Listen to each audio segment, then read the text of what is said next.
Hello, welcome to World Business Report. I'm Jamie Robertson. The Eurozone crisis has taken another turn for the worse, with a raft of downgrades by the International Credit Ratings Agency.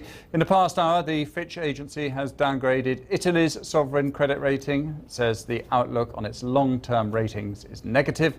It also cut Spain's sovereign credit rating, citing risks of slow growth and high regional debt. And the move comes after Moody's downgraded the credit rating of 9 Portuguese and 12 British banks. Joining me now is Cornelia Meyer, who's an economist and banking analyst. Cornelia, what's your reaction to these downgrades? It's going to make it basically harder for them to borrow when they next go to the market. Absolutely, it's going to make it a lot harder for them to borrow.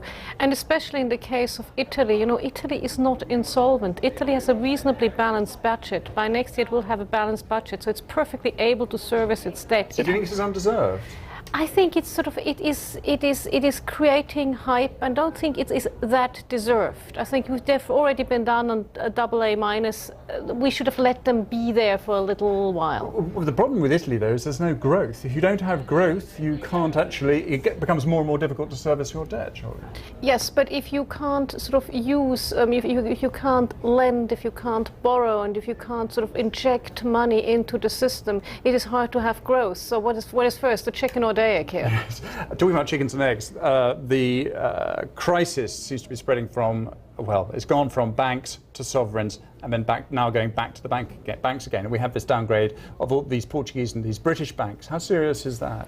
Well, I think with the Portuguese banks, I would agree with the agencies. With the British banks, what did Moody's say? Moody's didn't say they have bad assets, so the assets are worse than we thought. Their loan portfolios are worse than we thought. They said, oh, we don't think the government will be ready to step in should they have problems. So yes, we know that, but it was also always the plan that the government would step in and then gradually withdraw and make them work on their own. So I think it's not helpful and undeserved again. Who is going to step in to rescue these banks if they start to fail? For instance, Dexia in Belgium and France. There seems to be a bit of an argument about who's going to take the lion's share there. Will it be Britain? Will it be Belgium? Will it be France?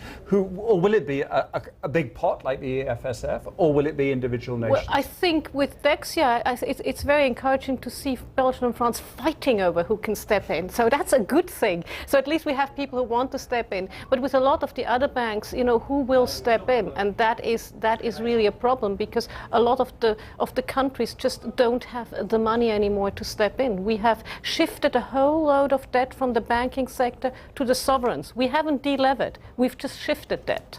Okay. Cornelia Meyer, thank you very much indeed for that. Thank you.